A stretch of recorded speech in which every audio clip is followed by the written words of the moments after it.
Imagine achieving something in Formula 1 that no one else has ever managed to do, and yet, unless you're a serious motorsport fan, you've probably never heard of her.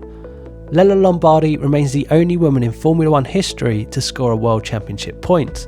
Well, technically half a point, but that half a point only tells half the story.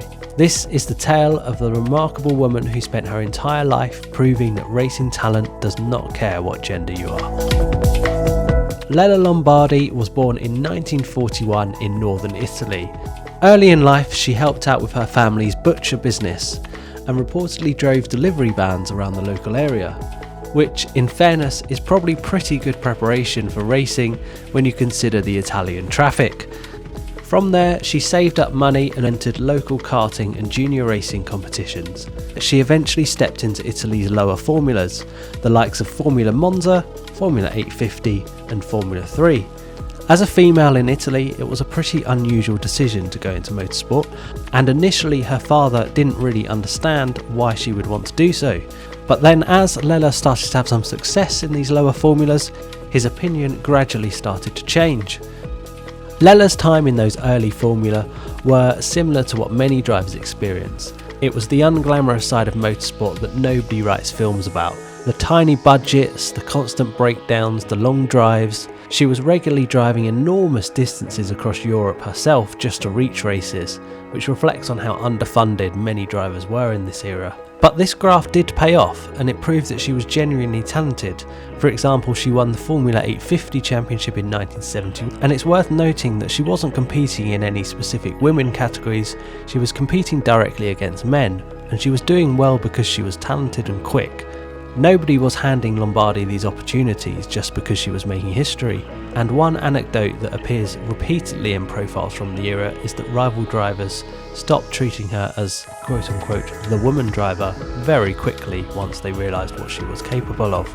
By the early 1970s, she had become one of Italy's most respected racers. Now she just needed a bigger stage, and fortunately one appeared. And it was terrifying. The stage was Formula 5000. If you've never heard of Formula 5000, just imagine if somebody looked at Formula 1 and said, what if we make it more dangerous?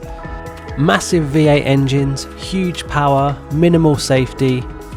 It was for drivers who viewed fear as more of a suggestion than an emotion. Lombardi joined the European Formula 5000 Championship in 1974, and she finished a respectable 5th in the championship, which doesn't immediately jump off the page, but it should, because Formula 5000 back then was packed with experienced international drivers. Many future Formula 1 drivers came through this category. So that 5th place was proof. It was proof that Lombardi could compete against serious professional talent, and Formula 1 teams started paying attention, one of them being Brabham, which led to the opportunity she'd spent a decade chasing. And there she was, Formula 1. 1974, the British Grand Prix. Unfortunately, back then there were so many drivers vying for a spot on the grid. Being a driver didn't just guarantee you a spot, and unfortunately she didn't quite make the cut, which was nothing to be ashamed of, because that happened all the time to drivers who were just as or more talented than Lella was. For the first time, Formula 1 teams had seen her perform in their world, and she kept getting opportunities. In 1975 she signed with March, and now she wasn't just attempting one-offs in Formula 1, she was part of an actual team. At the South African Grand Prix, she became the first woman since Maria Teresa de Filippis to start a Formula 1 World Championship race, which was a historic moment. Unfortunately, nobody really remembers that because something far bigger was about to happen. The 1975 Spanish Grand Prix was already controversial before the race began. Drivers believed the barriers around the circuit were unsafe, and several drivers even threatened to strike. Unfortunately, their concerns were justified, and the race became one of Formula 1's darkest weekends. Midway through the race, Ralf Stommelen's rear wing failed, his car launched into the crowd, and multiple spectators were killed. The race was stopped, and because less than 75% of the distance has been completed, only half points were awarded. It's one of the most tragic and controversial races in Formula 1 history. But buried within that tragedy, there was a historic result. When the race ended, Lella Lombardi was classified 6th, which is a points finish, the first by a woman, and to this day still the only one. It was just half a point, but it was enough to write her name permanently into Formula One history. What's remarkable is how little attention she seemed to pay to it afterwards.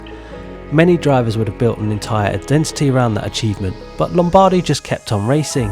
She didn't want the fuss and she just got her head down. Following this result, Lombardi didn't quite see the same success for the rest of the season, and in 1976, March replaced Lombardi with Ronnie Peterson, who, if you know Formula One history, was an extraordinary and fast driver. Peterson was given Lombardi's car that she'd been driving all year, and when he got in, he suddenly started complaining. There was something seriously wrong with the chassis, and it turned out that Lombardi had been driving this thing all year with a broken monocoque. She had mentioned it, but her team had just ignored her, or didn't take her seriously, and at that point people realised the mediocre results weren't down to Lombardi's talent, they were actually down to the fact that the car itself was completely broken. So she was actually outperforming her equipment. Formula One didn't become the centrepiece of her career. Arguably, she experienced most of her success after this stint in Formula One. Lombardi extensively raced in sports cars, she raced prototypes, she competed at Le Mans, and she became one of Europe's most respected endurance racers. She even had a go at NASCAR in 1977 when she entered the Firecracker 400 at Daytona. There aren't many drivers that can say that they were able to compete in both Formula One and NASCAR. And it perfectly sums up Lombardi. She wasn't obsessed with prestige, she simply just loved racing. If it had 4 wheels and a steering wheel, she was interested. After retirement, she founded her own racing team, Lombardi Autosport, in 1989. Sadly though, only a few years later she passed away from breast cancer in Milan in 1992. She was just 50 years old. When she died, motorsport lost far more than a statistic. It lost a pioneer, someone who was gay, who was a female, and in Italy in the 70s must have faced so much adversity and judgment as she paved out her career. And it's incredible that over 50 years later, Formula One is still waiting for someone to do it again. There's only been 3 female drivers to make it to Formula One since, with the last coming in the 90s. But luckily, times do feel like they're changing, and it will surely only be a matter of time before we see someone take on that challenge again. Thank you so much for watching. You'll find on the end screen a video suggestion if you want to check out that one. Otherwise, please do just leave a like and a comment or a subscribe, whatever suits you, and I'll see you in the next one.